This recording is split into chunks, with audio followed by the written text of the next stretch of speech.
Without objection.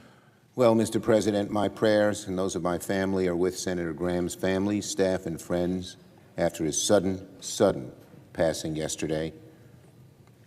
We see the white roses on his desk, and we think of Lindsey. Senator Graham devoted much of his life to public service, first in the military, then in Congress, where he represented South Carolina for more than 3 decades. To the very end, Senator Graham's life was defined by public service. He was an important member of this institution and a crucial voice for his constituents in South Carolina.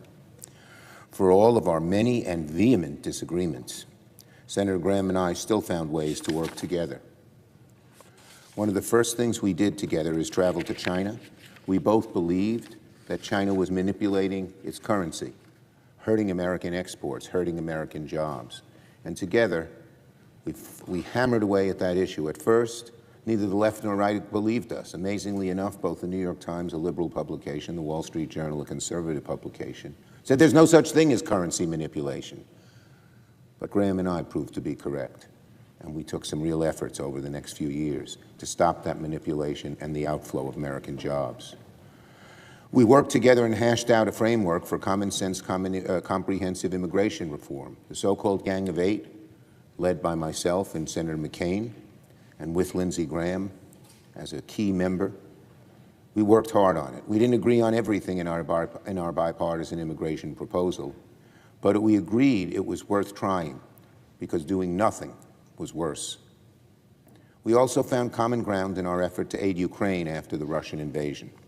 I know if Senator Graham were here in the chamber today, he would also join me in urging the Senate to support Ukraine and strengthen sanctions on Russia. I urge Senator Thune, in honor of Lindsey, to put the Russian sanctions bill on the floor immediately. It will pass overwhelmingly and help our allies in Ukraine. Not seeing eye to eye is no reason to be blind to the way forward. Lindsey could understand that. Every senator ought to do the same. The speech you just watched was about much more than remembering a fellow senator. It was also a reminder of something that has become increasingly rare in American politics, the ability to acknowledge an opponent's contributions without abandoning deeply held political disagreements. That may sound simple, but in today's political climate, those moments have become the exception rather than the rule. Chuck Schumer and Lindsey Graham spent years on opposite sides of many of the nation's biggest political battles. They clashed over judicial appointments, taxation, healthcare, and numerous policy priorities. Yet Schumer chose not to focus on those disagreements. Instead, he highlighted the areas where they managed to work together because, in his view, those moments demonstrate what Congress is capable of when lawmakers put governing ahead of partisan victory.